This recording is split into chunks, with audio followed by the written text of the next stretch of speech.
Entonces, para que ustedes piensen en términos de redacción, ahora no vamos a seguir pensando en términos de ecuación.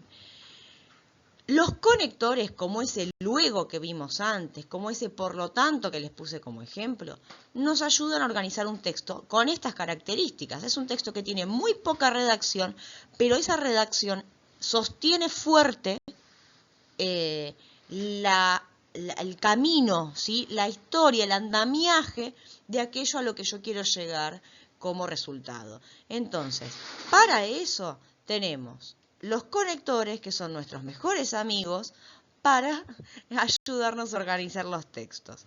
Entonces tenemos los conectores, en este caso, que plantean, ¿sí? Consecuencia, ¿sí? Y tenemos los conectores de adición. Son dos ejemplos, vamos a ver más también. Entonces, fíjense que siempre marca una diferencia. Abajo dice, pasa esto y pasa lo otro, ¿sí? En los dos casos dice lo mismo, pero fíjense cómo cambia el sentido. Pasa esto y en consecuencia pasa lo otro, y por lo tanto pasa lo otro, y debido a esto pasa lo otro. Por eso se llaman de consecuencia, ¿no? Porque una cosa hace que la otra pase. Esto pasa y por eso pasa lo otro, ¿sí? Hay muchos sinónimos que pueden ser utilizados a lo largo de este texto, que les puede facilitar la organización textual, ¿sí? de su resolución del problema. Ahora, también tenemos otro ejemplo, que son los de adición. Adicionan información, no adición de suma efectiva, sino adición de información. Entonces pasa esto, asimismo pasa lo otro, pasa esto y también pasa lo otro, pasa esto y además y de igual modo pasa lo otro. Entonces todo esto suma. En un caso digo que una cosa pasa porque la otra pasa, y en el otro caso digo que esta cosa pasa y también pasa esta otra. Estos conectores ayudan a la organización de su texto y que el lector que agarre ese texto pueda entender efectivamente hacia dónde va. Les voy a decir algo concreto, es mucho más difícil redactar textos cortos o textos que tengan poco texto que textos larguísimos y eternos, porque hay que ser muy precisos y muy concretos, y el uso de las palabras es muy asertivo. Entonces, tengan en cuenta esto, el uso inteligente y medido de las palabras, y más en un tipo de trabajo de esto, donde si ustedes usan un conector de consecuencia en el lugar de uno de adición, modifican totalmente el sentido de lo que están planteando sobre sus ecuaciones. Entonces, fíjense qué conectores pueden ir utilizando a lo largo del texto para facilitar el sentido, ¿sí? La lectura, y para dar el resultado que ustedes plantean y efectivamente pretenden dar sobre lo trabajado.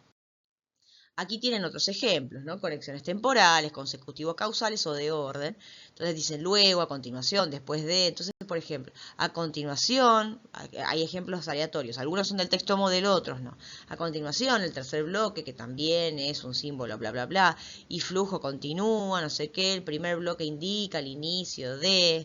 Marca temporalidad, ¿sí? Marca el momento en el que se encuentra.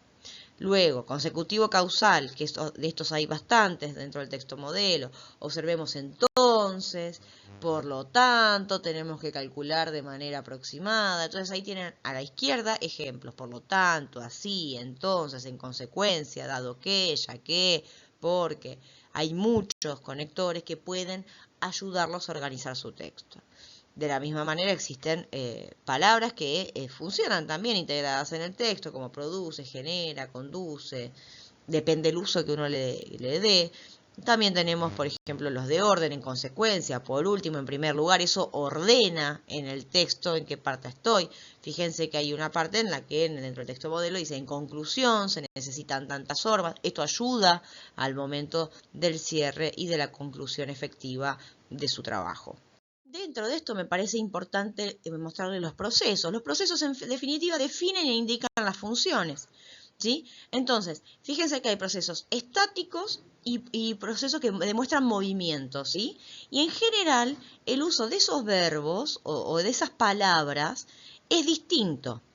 En el caso concreto del texto modelo, cada vez que habla de algo que genera acción, movimiento, ¿sí? Que es dinámico, ¿sí? Que son procesos dinámicos, usa la primera persona del plural. Resolvamos, observemos, consideremos, sabemos, notemos, que algunos tienen marcados allí. Ahí generan acciones dinámicas. ¿Es obligatorio usar la primera persona del plural? No. Lo que sí es obligatorio es que si ustedes comienzan a usar la primera persona del singular, la primera persona del plural o quieren hablar en infinitivo, se resuelve la ecuación planteada, se considera, se observa, se sabe. Se puede usar las mismas palabras, fíjense cómo estoy diciendo lo mismo, pero de una manera genérica. Se resuelve, se observa, se considera, se nota, ¿sí? O denota.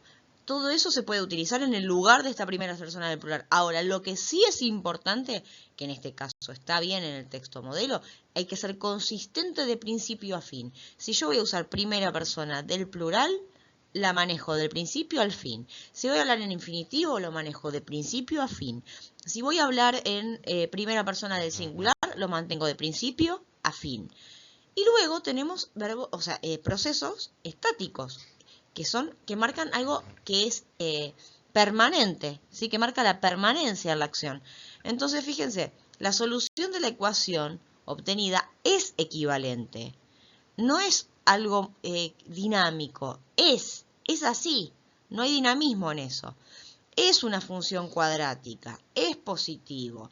Entonces, fíjense qué tipos de usos tienen una consistencia de principio a fin y que los otros usos no tienen por qué sostenerla porque son estáticos y no dinámicos.